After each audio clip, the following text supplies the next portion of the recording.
Antara Serbuk bertemu dengan PS Masjid Buntut.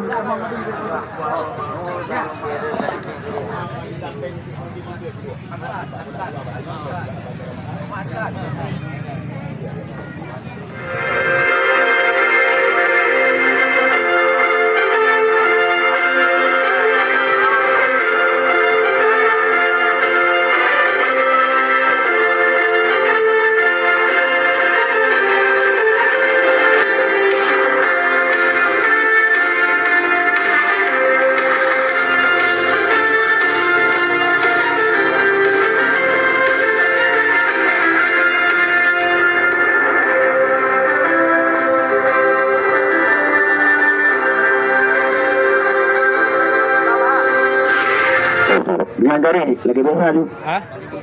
Gari pun nyai cok lagi. Gari kedua.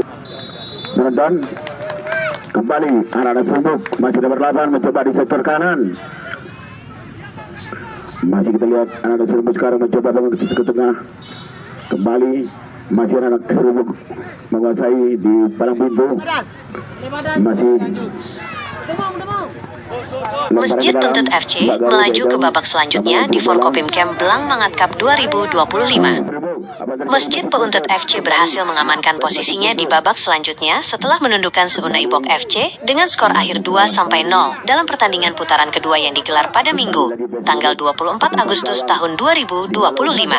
Pertandingan yang berlangsung di lapangan Bulog Pentet ini dibuka dengan gol dari pemain Masjid Buntut FC bernomor punggung 9, Aldi, di babak pertama. Keunggulan 1-0 ini bertahan hingga babak pertama usai.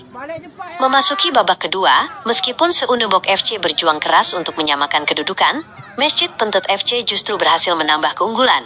Melalui kerjasama tim yang solid, Adam mencetak gol kedua, membuat skor menjadi 2-0. Skor tersebut tidak berubah hingga pertandingan berakhir, memastikan kemenangan dan tiket bagi Masjid Buntut FC untuk melangkah ke babak berikutnya. Turnamen ini diselenggarakan berkat dukungan dari berbagai pihak, termasuk Bank Aceh, BSI Kantor Cabang Pentet, Yamaha, dan Gampong Ule Blangmane. Media partner resmi yang meliput acara ini adalah News Erbaceh dan Rempo Video. Dihalau saja Hafid tadi.